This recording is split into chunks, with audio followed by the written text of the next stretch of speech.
एक दिन ऐसा हुआ कि मैं बूढ़ी दादी की आंखों का इलाज कराने दिल्ली के एक बड़े प्रसिद्ध नेत्र चिकित्सक डॉक्टर प्रभात के पास गया। लगभग अंधी हो चुकी दादी को सहारा दिए मैं डॉक्टर प्रभात के कमरे में पहुंचा तो उन्होंने मुस्कुराते हुए दादी का स्वागत किया। आओ दादी अम्मा। कहाँ, क्या तकलीफ है? दादी ने आवाज़ से ही डॉक्टर की उम्र का अनुमान लगाकर कहा। कोई तकलीफ़ नहीं बेटा, बस बुढ़ापे की बीमारी हूँ। बुढ़ापे में नज़र कमज़ोर हो जाती है। पर मैं तो आँखों का ही डॉक्टर हूँ दादी अम्मा। बुढ़ापे का इलाज तो मेरे पास कहाँ? डॉक्टर प्रताप ने हंसते हुए कहा। मेरी दादी भी कम विनोदी स्वभाव की नहीं। कहने लगी, कोई बात नहीं बेटा, तुम आँखों का ही इलाज कर दो। बुढ़ापे का इलाज तो भगवान के ही पास भी नहीं है। यह सुनकर डॉक्टर प्रभात हंस पड़े और दादी से बात करते हुए उनकी आंखों की जांच करने लगे। उन्होंने विस्तार से कई उपकरणों और यंत्रों की सहायता से दादी की आंखों की जांच की और बीच बीच में बातचीत और हंसी मजाक भी करते रहे। मैं चुपचाप बैठा डॉक्टर प्रभात की ओर देख रहा था। पहले तो मुझे उनकी हंसी ही कुछ जानी पहचानी लगी थी, फिर ध्यान से देखने पर उनका चेहरा भी कुछ परिचित सा मालूम हुआ, लेकिन याद नहीं आ रहा था कि मैंने उन्हें पहले कहाँ देखा है।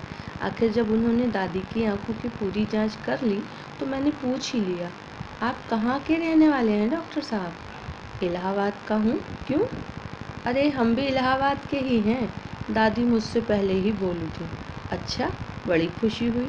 डॉक्टर प्रभात ने सचमुच खुश होकर पूछा, इलाहाबाद में कहाँ रहते हैं आप लोग? दादी ने ज्यों ही हमारे इलाहाबाद वाले घर का पता ठिकाना बताया, डॉक्टर प्रभात ने मेरी ओर अचरज से देखा और प्रसन्नता से बोले, अरे तुम बब्बू तो नहीं हो? और तुम मंटू? अचानक मेरे मुंह से निकल गया, तुम? आप हमारे बचपन के मित्र मंटू हैं ना? हाँ भाई, मैं मंटू ही हूँ। वाह यार, तुम खूब मिले। तुम तो शायद जब दूसरी या तीसरी कक्षा में पढ़ते थे तभी अपने परिवार के साथ दिल्ली चले आए थे, है ना? वहाँ मुझे तो स्वप्न में भी आशा नहीं थी कि जीवन में फिर कभी तुमसे भेंट होगी। सच बड़ी खुशी हुई तुमसे मिलकर।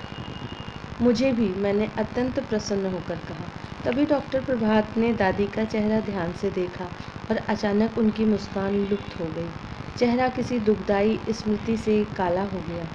दादी की अत्यधिक कमज़ोर आँखों को डॉक्टर के चेहरे के भाव परिवर्तन नज़र नहीं आए। वे प्रसन्न होकर पूछने लगी, अच्छा तो तुम दोनों बचपन में साथ साथ खेले हो? यह तो बड़ा अच्छा संयोग रहा। तुम तो अपने ही हुए डॉक्टर बेटा। हाँ, तुमने अपना नाम क्या बताया? मंटू। इलाहाबाद में हमारे पड़ोस में एक वकील रहते थे, उनके लड़के का नाम भी कुछ ऐसा ही था। बड़ा बदमाश लड़का था। डॉक्टर प्रभात ने कोई उत्तर नहीं दिया। वे सहसा बहुत गंभीर हो गए। दादी के लिए दवाई का पर्चा लिखते हुए उन्होंने कहा, ये बातें फिर कभी होंगी दादी अम्मा। बाहर और भी कई रोगी हैं, इंतज़ार कर रहे हैं। मैं तुम्हारी दवाई लिख रहा हूँ, बाजार से मंगवा लेना और दिन में 3 बार आँखों में डालती रहना। फिर अगले सप्ताह आज के ही दिन आ जाना। तुम्हारी आँखों का ऑपरेशन करना होगा। घबराना मत, ईश्वर ने चाहा तो तुम्हारी आँखें अच्छी हो जाएंगी।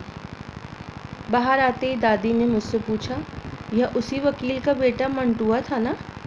हाँ दादी, बचपन में मेरे साथ पढ़ता था। बस, तो अब इसके पास दोबारा आने की ज़रूरत नहीं। मैं इस दुष्ट के हाथों अपनी आँखें नहीं फुड़वाऊंगी। कैसी बात करती हो दादी, यह तो बहुत माना हुआ डॉक्टर है।